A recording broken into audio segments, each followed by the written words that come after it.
Nyakora Ramogi kamora maintiro dhiambo ni mar chieng' Jumapil dwe ndalo 15 dwe mar achiel gana ariyo gi 23 karwaki ni machiegni mar yudo weche manyien kokalo e Ramogi TV. Weche manyien mag ratilo dhiambo ma kawuono kamora maintie ber kodwa chakruok nyaka giko nikech wan gi mathoth ahinya ma oting'o wach mar masira motimore gwenge ma Kakamega kochande kaachiel kod lokruok ma bende otim e bede migepe mopogore mag piny owacho ka nitiere joma oyier mabiro tero ne duol kaachiel kod boards mag bede migepego e thuolo mar higni 3 e oboke ma ogo chapa gi piny owacho. Magi to kod mamoko mathoth ahinya Nyakora Ramogi koting'o riwruok mar oganda gi limbe jatend piny Kenya William Ruto e gwenge mag Bomet.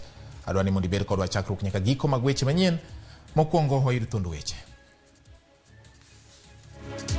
Jakom board machon mar SRC Sara Serem koro mi lemo mar jakom board mar bengi mar kambi Posta ka en achiel kuom jogo ma oyudo lemo e lokruok motim gi jatend piny tinende.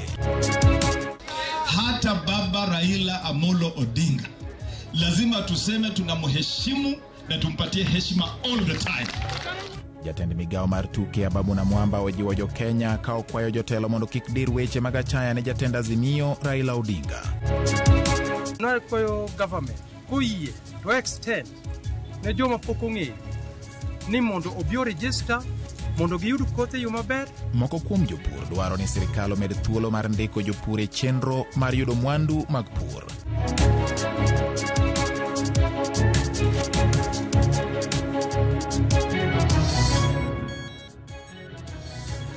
Machiegni Nyakora Ramogi mar yudo weche manyien adimba kokalo e Ramogi TV. Nyalo tudori kodwa namba 3600 kata e Facebook mar Ramogi TV Kenya. Bende pad nyayudo wachiel kachiel YouTube marwa kaachiel kod Twitter handle en @Ramogi TV KE. Bende nyalo luwo an mar wuon @GeorgeBati_. Jaloko marwa Nyakora Ramogi iluongo ni Winnie Adoyo.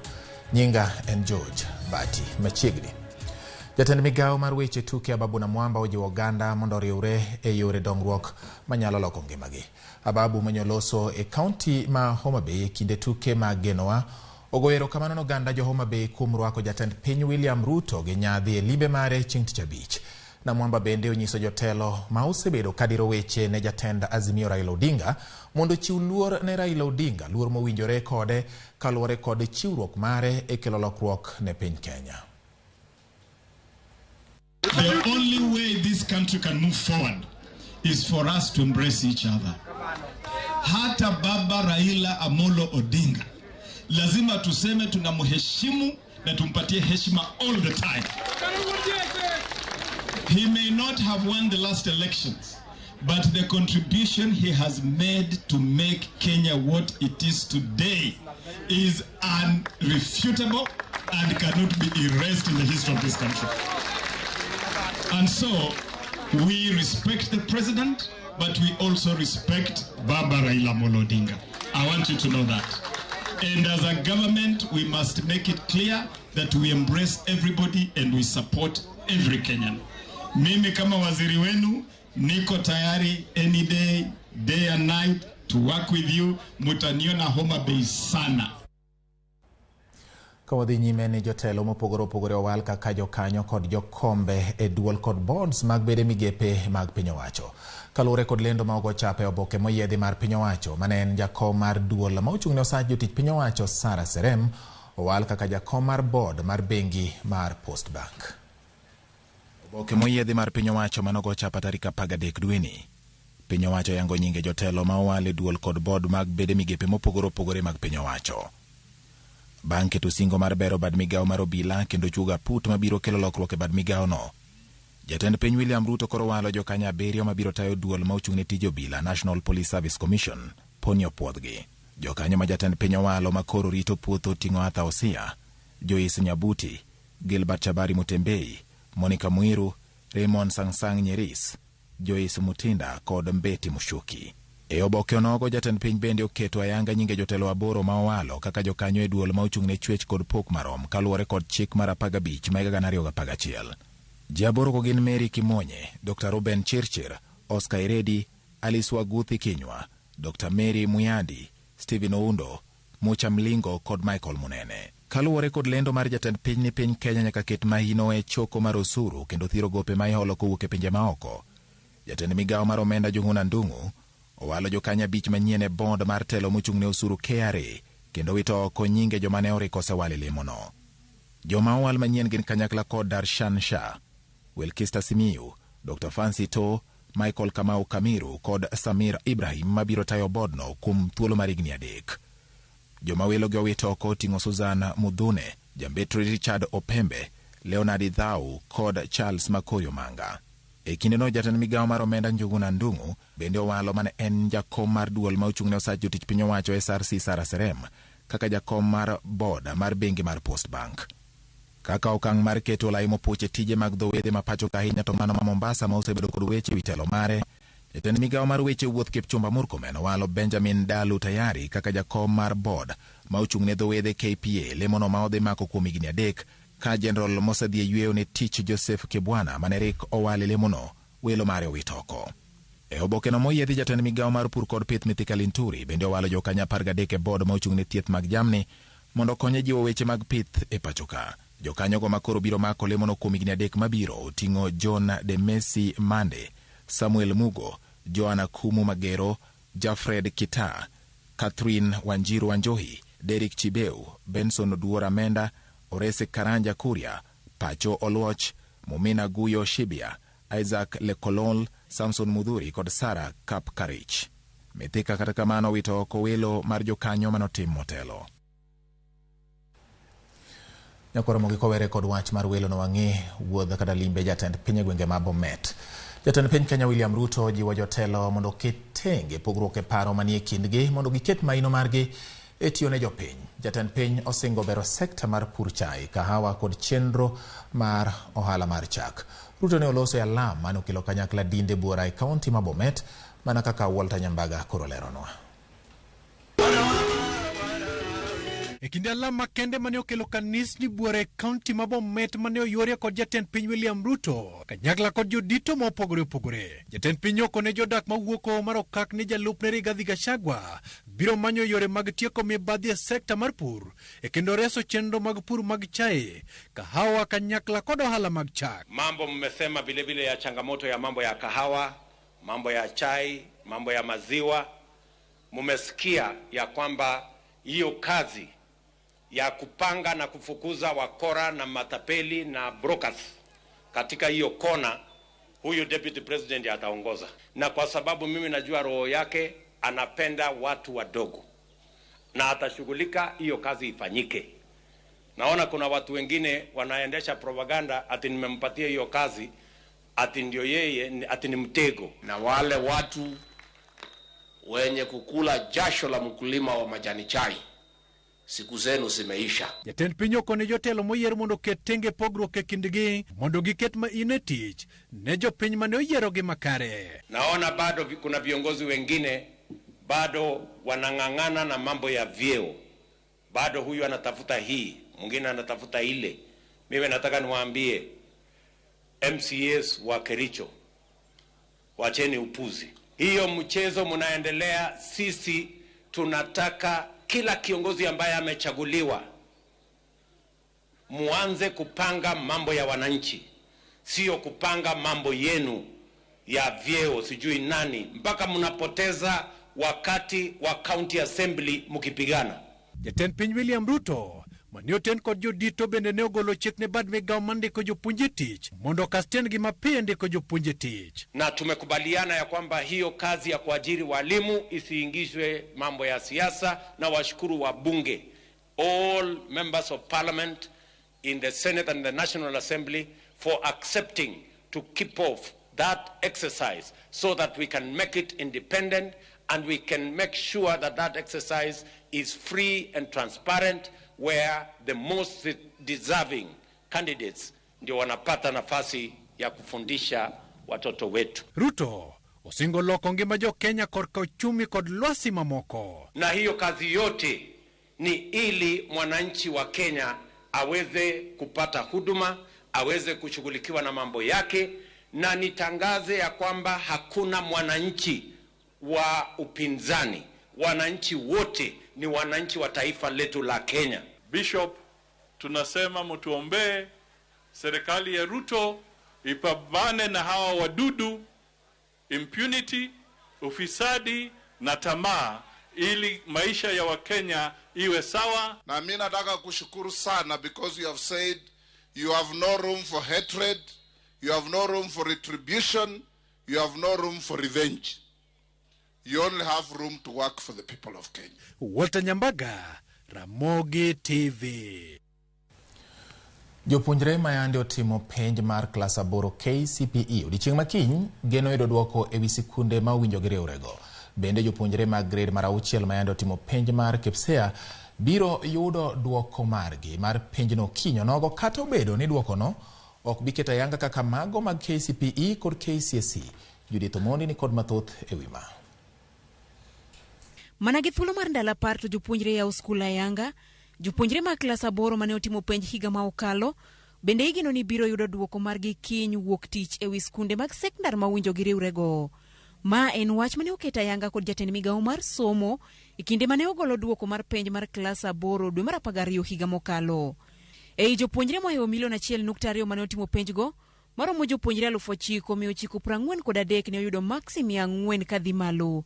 Jopuonjre mamoko 252 mane odhi ataro kod chike mag penj bende igeno ni biro riwore kod klas 9 kaluwore gi chik mane ogol mar 100% transition. Kaluwore kod migawo mar somo, jopuonjre 10 mane oyombe od bura ka od bura e ute bura 290 duto mapacho ka ibiro luongi skunde mane giyiero kendo magihero. Pod gichung' kar tiendgi mar dhi nyime kod yiero skunde ka gitiyo kod lony manyasani mamoko kuom jokanyo mag somo koyiego. Lakini hii nini ya kutumia kuselekta wanafunzi imekuwa ni shida kidogo, kwa sababu unapata especially ya sub-county schools. These sub-county schools mtoto akiselektiwa achukuliwe kutoka sub-county moja hadi ingine, itakuwa tishio kubwa kwa wazazi kumchukua huyu mtoto, kama hiyo shule ni day school, kutembea ambayo ni safari mrefu sana huyo mtoto afikie shuleni. So tunaomba serikali bado nayo iache vile walimu walikuwa nafanya selection sub-county schools, waende wakae vile walikuwa nafanya selection, wachague wanafunzi kulingana na mahali ambapo wanatoka. Bende jatend migawo mar somo Ezekiel Machogu ne okoni jopuonjre gi biro ng'eyo skunde magiriworego gi duto odiochieng' achiel.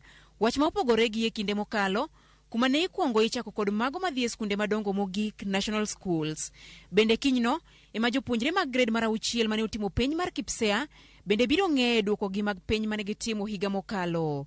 Duoko gi kata kamano ok biketa yanga kaka mago mag KCPE kod KCSE. Giduto gibiro yudo duoko kowuok e mbui mar skundegi kata ka gitiyo kod namba margi mar andika. Kwa sasa kama mzazi ambaye anangojea matokeo ya mtoto wake wakati wote kuanzia sasa, natumai labda huenda katokea kesho, ni kwamba natarajia kwamba mwanafunzi mwenyewe atakuwa amefanya vizuri, maana yeye mwenyewe ameniambia mara kwa mara kwamba atapata alama nzuri. Kesho mtihani ukisha tangazwa, watu waelezewe kwa maruninga vile tunaenda kujipanga juu. Kama mimi hapa sasa mnavyoniona, niko na wawili ambao sikuwa natarajia kama naweza kuwa na mzigo mzito kama huo. Niko na mmoja ambaye alikuwa na standard 6 na kuna mwingine alikuwa standard 8. So hapo naona kuna mzigo mkubwa sana ambao umenichanganya. Bende yuako uoke wiskunde mane otimne ginonro to onge kod jopuonjre mag grade mar 7 kata mag junior secondary maromo 45 kaka ne piny owacho dwaro. Riwruok mar Kupet bade makisi okwayo piny owacho mondo gol yo mawinjo skunde makamago luw kapok kinde orumo. Tumeambiwa ya kwamba kama shule haijaregister wanafunzi kupita kiwango cha 45 students, itakuwa ngumu sana kupatiwa center. So watawekwa kwa shule yenye iko karibu na hiyo ingine. Hiyo sasa hatujui ni shule gani itawekwa na ni gani itawachwa. Na hawa wanafunzi watatembea namna gani wafike kwa hiyo shule ama namna gani. So tumewachwa kwa giza. So tunaomba serikali itupatie ratiba mzuri yenye inasaidia wazazi wetu na walimu wetu tujipange. Hakuna wakati imeisha. Let all the students proceed to the schools where they are in grade 7 and grade 8. Let the government put enough money to build the classes for all the schools and build labs for all the schools because they were ready. Therefore, we are now as teachers tunashangaa sana. Jopuonjre mag junior secondary biro riwore kod skundegi tarik 30 mar dweni. Judith Omondi, Ramogi TV. Gavana mar kaunti ma Nairobi Johnson Sakaja ochako chenro mar jolo nyithindo mani kod gombo mar somo to onge kod nyalo. Chenro no piny owacho ma Nairobi oketo ne tenge maromo siling milion 6 ma ibiro chwal ne awards. Sakaja wacho ni okenge oketi ne geng'o mibadhi manyalo donjore e chenro no masani koro geto reso jopuonjre sikunde mag sekondar. Walter Nyambaga nigi mathoth. E kinde alam makende kanisa mar Teaching Ministry Firebird ma Nairobi, alam mane oyore kod 10 counties kendo giyudo chiemchuny. Sakaja oketa yanga chenro mar jolo jopuonjre man kod dwaro mar somo to onge nyalo. Ne piny owacho mar kaunti oseketo tenge omenda maromo shillings milioni 6. Tunapatia usaidizi kwa watoto wetu waweze kusoma. MCAs nimewapatia bursaries. Zamani ilikuwa 4 million, saizi nimeupatia ya 6 million shillings kwa kila ward. Ili watoto wetu waweze kusoma. But on top of that, kuna scholarship ya governor. Na leo hii ndio maana unaona siko na deputy governor wangu na ma chief officers nimewatuma all around Nairobi. Okoni chenro no biro kawo ting' mar somo mar nyithindo e kum igni 4 e kama loyo kanise 28 ne ochopie kod apisas mag counties e manyo rowerego. Na nitaomba apostle na wazee mtafute wale watoto walifanya class 8 ambao walipita, ambao walipata back 350, so wapati basari ya muhula moja. Amen. Na wasomesha form 1, form 2, form 3, form 4. So that is a scholarship. Amen. I brought you 50 forms. Those 50 young people, I will educate them until they finish their high school. Omedo ni onge mibadhi moro amora mibiro time chenro no e kendo jiwo jopiny mondo bed motang' ne achudhe manyalo kwayo gi asoya moro amora motenre kod pesa no. We will not condone, and if we hear anybody who's asking for money, we cannot condone anybody trying to sell those scholarships or those bursaries. That one will go home immediately and they'll be prosecuted. So same as mine, I know the specific number for the executive and we've assigned responsibility. So in case of any case of somebody asking, let us know, let me know directly. We will give the first 600, then those ones that applied, and they will never get this term. Then next term, as we get the next lot of the bursaries, then we'll give them. Olero ni gedo mag jikonde mabiro konye keyo chiemo ne skunde biro chako tich machiegni. Na tayari tumeanza kazi ya kujenga 17 kitchens in Nairobi County, kila sub county kitchen 17 to make sure every public school sisi tutakuwa tunalisha watoto wetu. Jadolo Peter Manyuru bende ojiwo jodolo mondo bi kanyakle lemo ne piny Kenya e kendo jiwo oganda kalore kod nek makoch matimore pachoka. It is my advice to all parents, even me I'm a parent, take time with your children. What you are seeing in Kisii today is something that has been built time over time. So we need to end this cycle of killings by educating and training our children in the way of the Lord, so that when they grow up, they will not depart from it. Walter Nyambaga, Ramogi TV, Nairobi. Jaod bura ma Kisumu West Rosa Buyo singo mar dhi nyime gi siro somo e kar chung od burano. Chendo mayande ochaki kod jaod bura machon Olago Aluoch. Ne oyango ni obiro medo kwan mag jopuonjre ma e siro somo margi to ahinya nyithind kiye kod mago mawuok e familia mochando. Ne osire kod jakom mar omenda mar dongo kuonde chung od bura CDF e od burano Ben Odondi ma oyango ni gibiro tiyo kod omenda maromo siling milion 2. Jonyuol kod jopuonjre manoyudo sire chendo no opoyo kang' makamano ka giwacho ni en mano mabiro siro lek mar nyithindo matindo mane kod riyo mar somo.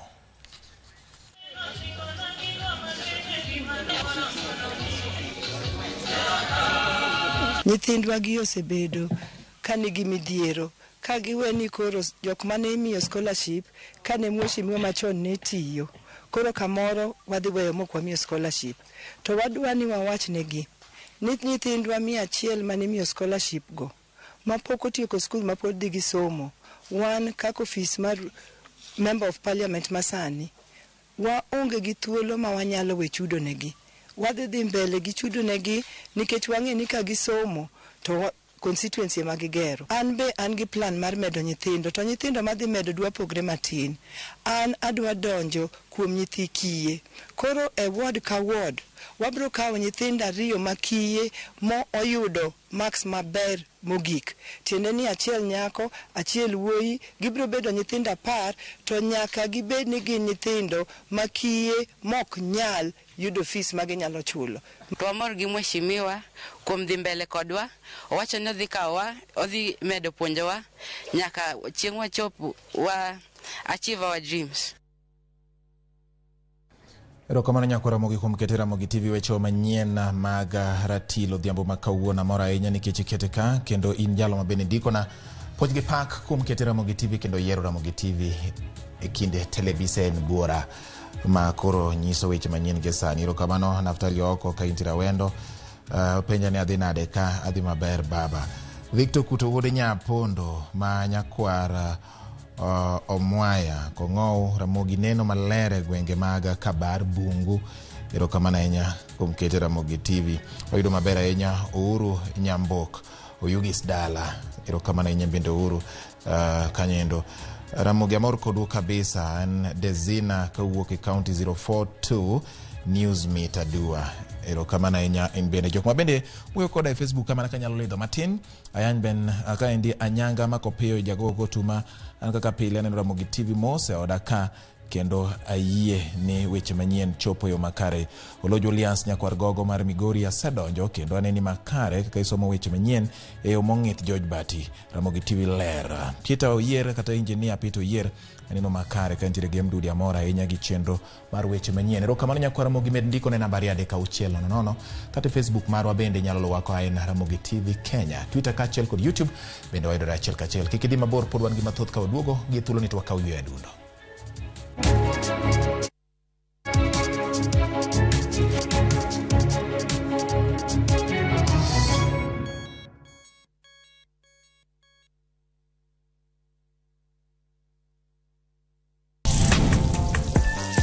Chiemo kelo wa kanyakla, ibedo kod paro mabeyo mag chiemo motedni. Karibuni. To will kod kaka itedo kit chiemo no manigi suya kod ndhadhu mamit.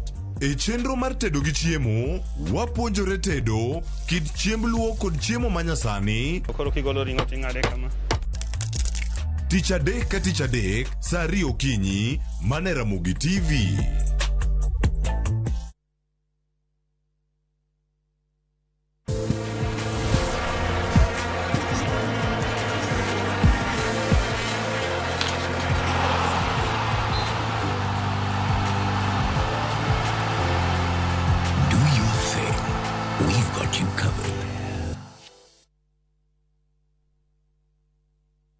Kauthuolo makende mar back to school gi January ni mondo yud gige somo mantie offer e nengo moyueyo kamutingo stationaries, kalam mag ndiko, textbooks, gige somo, gige ritruok e kind mamoko. Yot mokalo, limana kar agent mar kopia mantie machiegni kodi man kod ranyisi maratong kata gwel mbui marwa mar www.kopia.co.ke kata ywa tole namba mar 0800721295 mondo itim oda mari. Parni wako ni mwandu duto ma inyiewo kodwa nyaka kuma intie, nono maonge chudo moramora.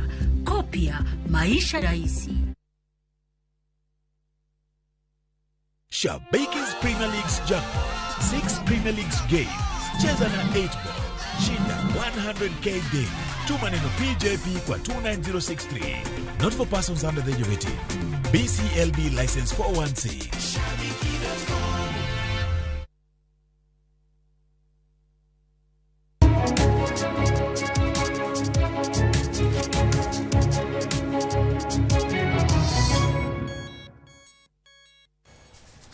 Machiegni kendo nyako Ramogi bang' yweyo adundo wadhi nyime gi weche manyien. Kamoro ni duol mochung' ne weche mag chiwo lesen ne kuonde uso math e kaunti ma Nairobi otimo pedha magere kuonde dak ma Donom, Fedha kod Pipeline maneno ni kuonde math ma igoe koko gotieno chwal e nyim doho.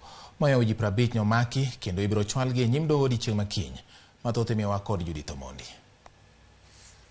Otieno manyoro neno odiechieng' machielo maduol mochung' ne chiwo lesen ne kuonde math e kaunti ma Nairobi ochako kendo apedha ne kuonde math madhi ataro mar chik. Math, ngolo, neno opira duto ne ochung'ie kuonde math ma opogore opogore e kuonde dak ma Donholm, Fedha, kaachiel kod pipeline. Ma bang' Roda Otieno, Director mochung' ne chiwo lisen ne ute math, manore kod obila kendo ndhiyo mohewo ji 50 mane oyud ni dhi ataro mar chike magayo weche math kod kuonde uso kuong'. The operation was about bars operating without licenses and bars operating beyond the time indicated in their licenses, and bars that are emanating a lot of noise, excessive noise that are above what is permitted by law. So we have covered the Eastlands area, mostly Donholm. We have covered Pipeline, and we have covered Feather, as well as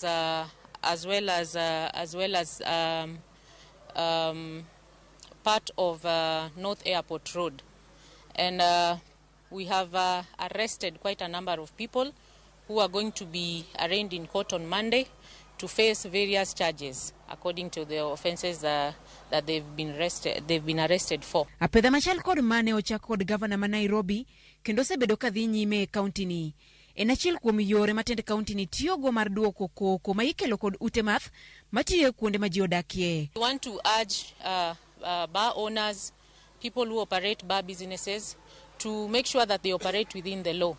Make sure you have the right license. Make sure you operate within the time limits as indicated in your license, and make sure that you do not affect the other people with the noise that you produce in your premises. Make sure that the noise that comes from your premises is within the permitted levels. So we want Nairobians to have peace. When they go home to rest in the evening, we need them to have peace. As much as we are encouraging businesses, let us be mindful of each other so that we do not affect the life of the other people who are in their homes.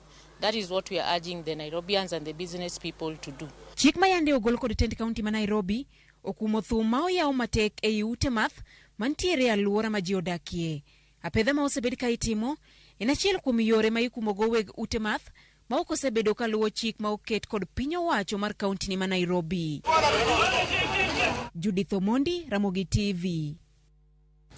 Kakoro wuoke mago manotimore Nairobi weche mag keto lai mopoch ne jogo matimo ohala mar uso kuong' e boma ni ma Nairobi. Koro wadhi ane mago motende gi weche mag pur. Moko kuom jopur e kaunti ma Migori dwaro mondo piny owacho med kinde mar ndiko jopur ka giwacho ni thuolo ma ochiw sani kod piny owacho nok. Moko kuom jopur ywak ni ler pod onge motegno e wi chenro mar kawo nonro jopur e wi yudo sir mar mwandu mag pur. Jafwambo marwa George Juma miyowa ler mar wachno. Piny owacho tiyo kod yore mopogore opogore mar kedo kod nok mar chiemo ma nyaka sani okwako pacho kae. Chenro mar ndiko jopur ma bende dhi nyime en achiel kuom okenge ma piny owacho tiyogo mar yango jopur ma inyalo mi kony ma oting'o kothe kaachiel kod mbolea ma ginyalo tiyo godo e weche pur mondo chiemo koro bed moromo. Koro wach manyicha sirkal ogolo mar ni mondo giyud kaka gi ng'eyo jopur gi kuonde man gintie koluwore gi administration nyaka chife gi sub chife. Aparo ni en gima ber kendo kaka an nyatemo jiwo jopur ga ahinya. E sani ma koro dong' mandalo ariyo to chenro ni mandiko jopur ma itime kor gwenge kod ruodhi koro rumo. Moko kuom jopur pod onge kod ler ka otende kod chenro ni ka thothgi pok ondikore. Wach registration ni awinje late na koyo government koyie to extend ne joma pok ong'eyo ni mondo obi register, mondo giyud kothe yo maber, mondo giyud mbolea yo maber, mondo chiemo bed ne jopiny. Sama nyogol mar registering jogi kochakore tarik 7 dwe ni nyaka kawuono mwawuoye ni ne chalo gima chuok. Aparo ni seche moko ing'eni rural kaka ji winjo gik moko kata samoro messaging machopo ne ji bedo matek. Bende moko kuom jopur bende ywak ni kinde mokalo ne gindikore ne idhi mbigi mbolea kata kamano ok ne giyudo mbolea. Nwa register to gimomiyo nwa register nwa dwaro mbolea to mbolea no emano kwa yudo. Koro wacho ni kopo ni Nyasaye nyalo yie gi government mantie ni gima ng'ato kopo no sadhi register mosa commit miye godo jopiny gimo gi register no mondo gitimre nade gipur godo. Pur ne ema kelo chiemo. Ka opogore kod chiwo kothe kaachiel kod mbolea, jopur giwacho ni bende ber ka piny owacho medo jolo sekrano mar pur ka gitiyo kata jopur e yore pur makare. Nyaka gima chalo kaka trakta. Ing'e ni Nyanza kaendi ji yando dak ni puro gi dhok. To wach moro tindo osetimore ma omiyo jogi te bed affected. Mokwongo weche mag onge mar koth kata oro osebedo mang'eny. Ma kuonde mang'eny gwenge machalo Nyatike, gwenge machalo kata Suna West, kuonde mamoko. Koro lum onge nikech koth onge, koro dhogi moko tho. Omiyo kata kwa wuoyo kuom weche mag gik manyalo konyo jopur. An abiro kwayo sirkal ni mondo yudane kopogore gi wach mbolea ni. Ere kaka wanyalo yude tingni moko. E kaunti ni ma Migori, gwenge machalo kaka Nyatike osebedo kod nok mar chiemo nikech oro, kata bed nitiere kar pur maduong' ma ong'ere kaka Lower Kuja Irrigation Scheme, bende giwacho ni ok gol chiemo moromo nikech piny owacho ok osejole makare. Osebedo gi issues matin in terms of management mar the irrigation board. Though gisani to otiyo matin to wan gi gima chandowa kod AR2. The cost mar farm implement, the farm inputs is so high. This is an issue that we have to really sit down jointly between the county government and the National Irrigation Authority. It's not exciting for any resident of this county or even this country that we have people who once in a while have to depend on food aid. That is something that we really need to put behind us. Jopur kaunti ma Migori wacho ni kaunti ni nitiere kod lo mamiyo kendo gwenge mathoth yudo koth moromo, ka bende ber ka piny owacho mar kaunti kod man mamalo koro siro jopur mondo chiemo oyudre moromo. George Juma, Ramogi TV, Migori.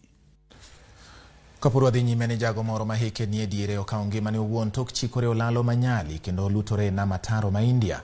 Kalure kod joneno ne ochikore kar saa 1 mar okinyi ma otho kanyo bang' ka ringre ne olwar e achiel kuom sirni motegno mar olalo no kani pok oywere nyaka ei pi. Jo kweth mar jokedo kod masira ma apoya ne ochopo kendo golo ringre e pi.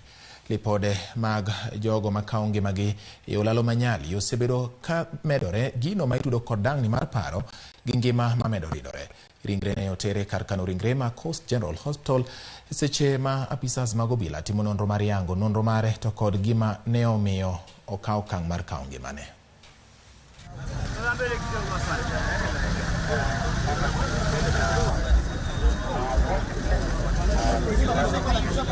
Maisha challenges ziko, kila mtu anapambana na challenges, lazima tupambane na maisha.